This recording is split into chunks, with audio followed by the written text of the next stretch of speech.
Bienvenue dans Écolo, j'espère que vous allez bien. Aujourd'hui, j'aimerais aborder le deuxième point de notre étude. Vous vous rappelez, l'adoration, le culte en 3D. Sur le premier point, nous avons vu que la toute première dimension n'était autre que offrir son corps en sacrifice. Le fait d'offrir son corps en sacrifice, nous avons compris que c'était ça, adorer Dieu avec son corps. C'est ça le culte de tous les jours.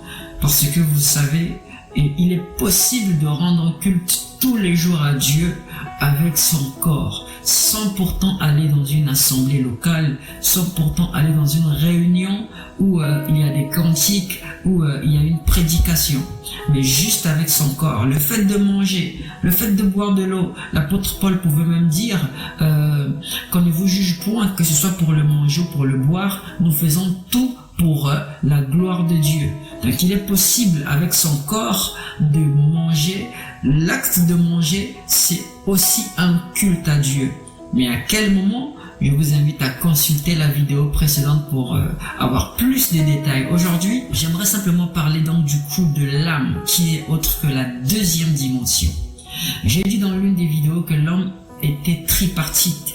L'homme est esprit, âme et corps. Et avant de pouvoir adorer en esprit, c'est là que nous dit Jésus dans Jean chapitre 4, où il est écrit « L'heure est venue et elle est déjà là, où les vrais adorateurs adoreront le Père en esprit et en vérité. » Nous l'avons vu que adorer Dieu est une affaire d'esprit, c'est une affaire de spiritualité. Mais avant de pouvoir atteindre l'esprit, il faut d'abord commencer par le corps. Il faut que le corps soit un contenant qui convient à l'esprit. J'aimerais prendre cette illustration. Ce n'est pas pour rien que la Bible nous parle d'un certain parfum de nard, mais qui était contenu dans un vase d'albâtre. Le parfum contient l'odeur. Vous vous rappelez, un peu plus tard dans l'Apocalypse, Jean y voyait les prières des saints qui étaient en fait des parfums qui montaient à Dieu. Et ces saints-là n'étaient pas physiques, ils étaient spirituels. C'était des personnes qui sont déjà en train d'adorer Dieu dans une dimension spirituelle. C'est dans la prophétie. Mais j'aimerais parler ici du parfum qui n'était autre que la prière et aussi l'adoration. Mais Jean nous parle d'un parfum qui doit être contenu dans un vase. Et le contenant, qui était le vase d'albâtre, avait autant de valeur. Ce n'était pas un simple vase sans nom, sans importance. Le vase d'albâtre avait une grande importance. Encore mieux, le parfum de nard était encore largement supérieur. Mais le vase en soi avait une forte importance. J'aimerais dire quoi? Avant de pouvoir prétendre être un vrai adorateur, celui qui adore en esprit, il faut se rassurer donc que son corps aussi est un corps important, c'est-à-dire mis à part pour Dieu. Ça, c'est la dimension du corps, donc le culte de tous les jours. Et parlons donc du coup de la deuxième dimension qui n'est autre que adorer Dieu avec l'âme. C'est adorer Dieu avec son émotionnel. Vous vous rappelez, il a dit: tu aimeras le Seigneur ton Dieu de tout ton cœur, de toute ton âme. Ça veut dire que l'âme a une importance dans l'adoration. L'âme joue le rôle de tout donner sentimentalement à Dieu. Ça veut dire, je donne mes sentiments à Dieu. Ça veut dire que si j'ai faim, je mange pour Dieu. Si j'ai soif, je bois pour Dieu. Si je suis heureux pour Dieu. Si je suis triste, je vis le martyre, je le vis pour Dieu. Si je suis dans une assemblée, si ensemble nous sommes en train de célébrer, je célèbre pour Dieu. Et c'est là que beaucoup échouent. Plusieurs célèbrent pour les hommes.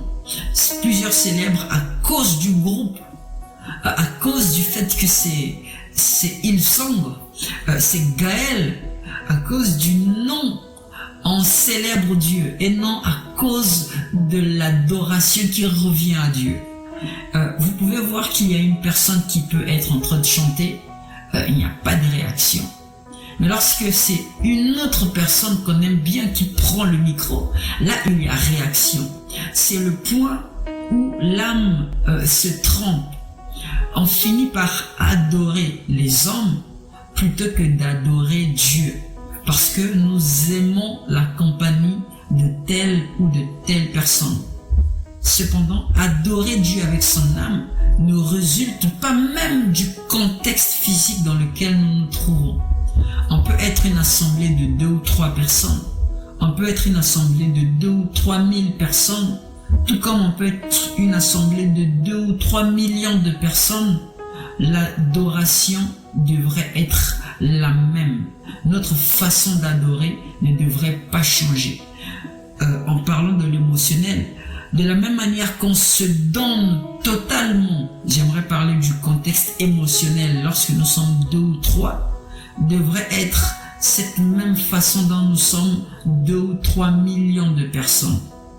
Le local dans lequel nous serons en train d'adorer, ça peut être dans un cadre extrêmement restreint, tout comme dans un cadre extrêmement large, nous adorerons Dieu de la même manière.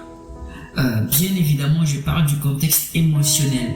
Ça veut donc dire que si nous sommes 2 ou 3 dans une petite pièce, je n'aurai aucune restriction quant à pouvoir dire à Dieu, je me donne totalement. Sans pourtant que celui qui est autour de moi ne soit influencé ou ne m'influence moi. Mon adoration ne dépend pas du nombre de personnes, de la qualité des musiciens, de la qualité du matériel, du pays, des douleurs que je vis, des problèmes que j'ai, mais toutefois que j'aimerais rendre un culte à Dieu, je me rassure que Dieu est le destinataire. Bien évidemment, mon âme doit être coopérative. Ça veut dire que je n'ai aucune restriction à me prosterner émotionnellement, comme si j'étais simplement devant Dieu. Je n'ai aucune peur du fait que mon voisin va me juger. Je n'ai aucune peur du fait que le pasteur ou le ministre de l'évangile qui est devant moi va apprécier. Qu'il m'apprécie, qu'il ne m'apprécie pas, moi j'adore. Que les chantres, que le répertoire me soit favorable, qu'il ne me soit pas favorable, moi j'adore. Que j'admire, que j'apprécie les aspects visuels de la décoration ou non, moi j'adore. C'est comme ça qu'on adore avec son âme. Ça veut dire que quelle que soit la situation, quelles que soient les épreuves que je traverse, quels que soient les problèmes que je vis, moi, je décide d'adorer Dieu pleinement. Mon émotionnel est totalement enfoui en Dieu, au point où ce que je ressens au moment où je monte dans l'autel afin d'offrir le parfum de nard sur les pieds de Jésus, ma situation de prostituée n'a plus de valeur en fait.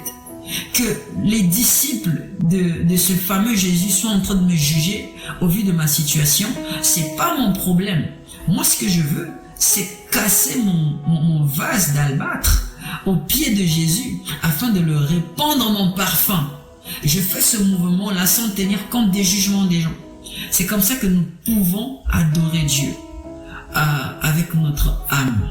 Voilà donc pour cette deuxième dimension qui concerne à ne pas regarder ce que nous traversons, à ne pas regarder le jugement des hommes autour de nous, à mettre de côté notre maladie, à mettre de côté nos diagnostics, à mettre de côté nos factures, nos dettes, à mettre de côté tout ce que nous traversons, à simplement se dire « je suis là pour Dieu ».